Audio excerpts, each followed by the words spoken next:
বিসমিল্লাহির রহমানির রহিম। জাবালে নূর চ্যানেলের পক্ষ থেকে স্বাগতম। আসসালামু আলাইকুম। সম্মানিত দিনদার ভাই বোন বন্ধুরা, শত্রু দমনের আরও একটি আমল নিয়ে হাজির হয়েছি। এই আমলটি করলে শত্রু একেবারে নির্বংশ বা আবতার হয়ে যাবে। এটি সূরা কাউসার একটি আমল। এই আমলটি নামে সূরা কাউসার দিয়ে শত্রু ধ্বংস কিতাব থেকে কোরআনিক একটি আমলের কিতাব সংগ্রহ করতে চাইলে হোয়াটসঅ্যাপ বা মোবাইলে যোগাযোগ করে সংগ্রহ করতে পারেন। আজকে এই আমলের নিয়ম বলে দেব।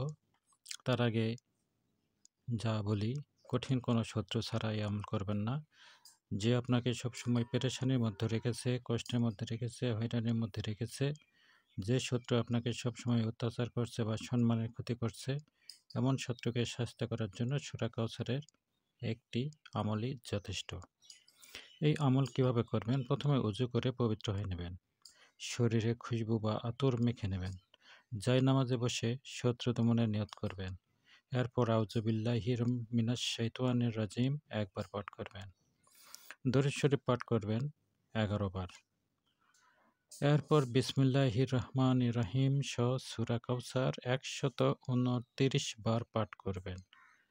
প্রতিবার পাঠ করার পর শত্রুর চেহারা কল্পনা করে শত্রুর দিকে ফু দিবেন। অর্থাৎ একবার বিসমিল্লাহির রহমানির রহিম সহ সূরা কাউসার পাঠ করবেন এবং শত্রুর চেহারা কল্পনা করে শত্রুর দিকে একটি ফু দিবেন। এভাবে 129 বার এই আমলটি করবেন এবং 129 বারই শত্রুর চেহারা কল্পনা করে ফু দিবেন শত্রুর দিকে। শেষে আবার 11 বার দরুদ শরীফ পাঠ করবেন এবং আল্লাহর কাছে শত্রু দমনের জন্য সাহায্য প্রার্থনা করবেন।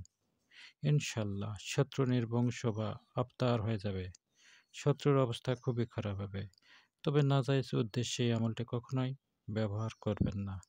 একদিন মাত্র আমল করবেন এবং এই একদিন আমলেই শত্রু চিরদিনের জন্য ধ্বংস হবে, আবতার হয়ে যাবে, নির্বংশ হয়ে যাবে। শত্রুর অবস্থা এমন খারাপ হবে যে আপনার সাথে শত্রুতা করা তো দূরে থাক, সে আপনার সাথে কোনো প্রকার খারাপ আচরণ করবে না। আপনাকে দেখে মাথা নিচু করবে, ক্ষমা চাইবে এবং আপনার কাছ থেকে সবসময় দূরে থাকার চেষ্টা করবে। শত্রুতা ভাব তার মাথাতে আসবে না। তবে আমলের সময় গভীর মনোযোগ সহকারে আল্লাহর প্রতি, পবিত্র কোরআনের প্রতি বিশ্বাস রেখে এই আমলটি করবেন।